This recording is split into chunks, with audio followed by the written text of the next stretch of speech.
Welcome back. Do remember, all our top stories can be found on our website, channelstv.com, and on youtube.com/channelsweb. Log on to m.channelstv.com to see us live on your mobile device. You can also download the Channels TV app on Android, iOS, and Windows phones from their respective stores. Besides the news and updates, the Channels TV app has an eyewitness feature. We'd like to encourage you to use it to share those pictures, videos, or news of happenings around you. Just install the app, then tap and swipe to reveal the eyewitness menu and follow the instructions. Now here are some pictures sent in by our eyewitness reporters across the country, and we'll begin with this picture from Delta State. Now the eyewitness reporter says the state of this road has made it so difficult for transportation of goods connecting towns, and pleads with the government to fix it. To the north central region, this picture of an overladen vehicle was sent in from Ilorin, Kwara State. The eyewitness reporter draws the attention of men of the Federal Road Safety Corps to check this ugly trend amongst road users. Show the car can barely move. And here's a road accident that occurred in the southwest in Ikorodu area of Lagos. The eyewitness reporter urges road users to be patient while driving and obey traffic laws. Finally, also in the southwest, we'll bring you a picture from Ekiti State, is that of a blocked drain. You can see the consequence of that. It was sent in from the person who says the road is always flooded as a result of that drain. He appeals to the residents to ensure proper disposal of waste to allow for the free flow of water. We thank you so much for sending in your pictures. Please keep them coming.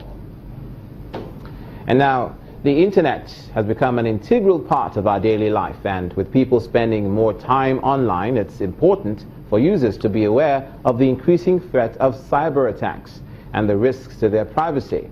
The public affairs sections of the U.S. Consulate General put together an event to commemorate October as Cyber Security Awareness Month, where public and private sector technology provide tools and resources needed to scale up efforts to help Nigerians stay afloat on the internet and safe. With the number of internet users growing on a daily basis, law enforcement officials expect the number of victims to increase as well as the value of their losses.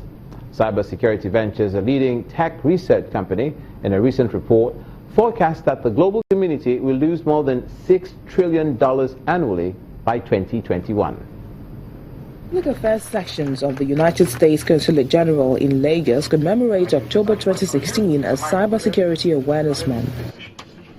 With the growing threat of cyber attacks, the Department of Homeland Security in the United States formed an ongoing cybersecurity awareness campaign known as Stop, Think, Connect. By joining Stop, Think, Connect, you will have connections to partners and subject matter experts who are committed to increasing our online safety.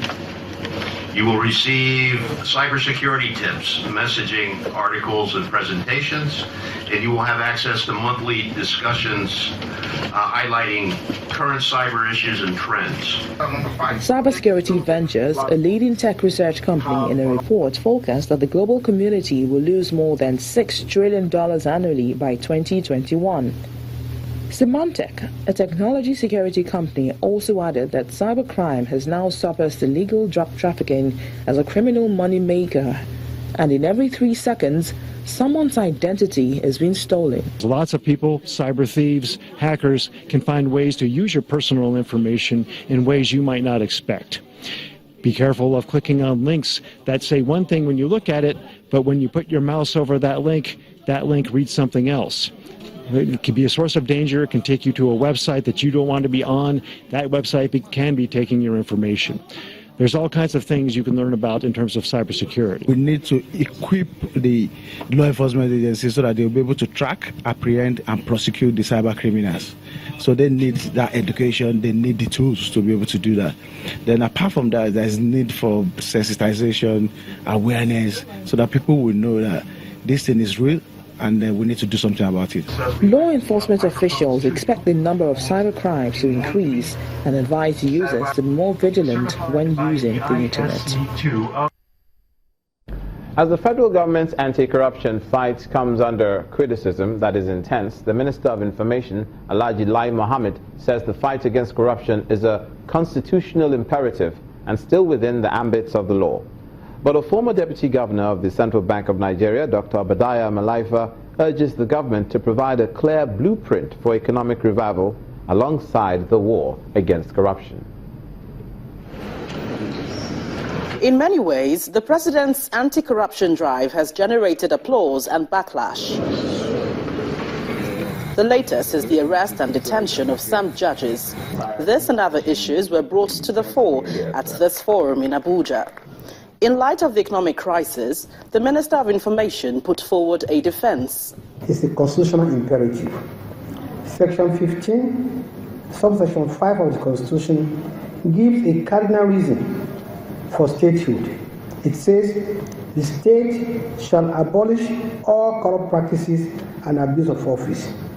So President Muhammadu Buhari is only giving life to this very important provision with all its targeted actions against corruption and its rallying cry to all Nigerians, patriots, in the forefront of the war. A former Deputy Governor of the Central Bank acknowledges that the cost of corruption has brought unimaginable consequences, but there should be a balance. Where I see the mistakes of some of the things we are doing. Yes, it is good to fight it, but please, that is not economic policy. That is police, firefighter action. You need to mainstream it as part of a strategic approach to fighting corruption and growing the economy at the same time. Other participants rationalized the president's crackdown.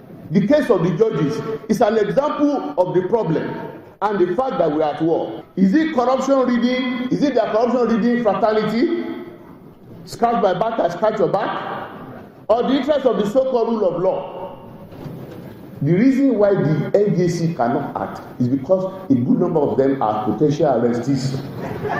When we fight corruption with seriousness and sincerity it deserves, we safeguard our local economy. In the end, saying no to corruption demands the collective effort of all and sundry. Gloria Umezuke, Channels Television News. In the northeast, wife of Nigeria's president, Mrs. Aisha Buhari, has begun the distribution of relief items for internally displaced persons in a liberated town in Borno State. The items distributed are nutritional food supplements and non-food items collected by the Get Involved program, a component of her pet project called Future Assured. Beni Sheikh is one of the liberated towns in Kaga local government area of Borno State, where internally displaced persons have already returned to pick up their lives years after they were displaced by insurgents. My chairperson, the wife of the president of the government. Mrs. Buhari's program is a campaign for well-meaning Nigerians to support victims of Boko Haram insurgency and the vulnerable in the northeast. Recently criticized for her comment on the federal government, she insists that leaders must keep to their promises. When you promise, you make sure that you fulfill your promises.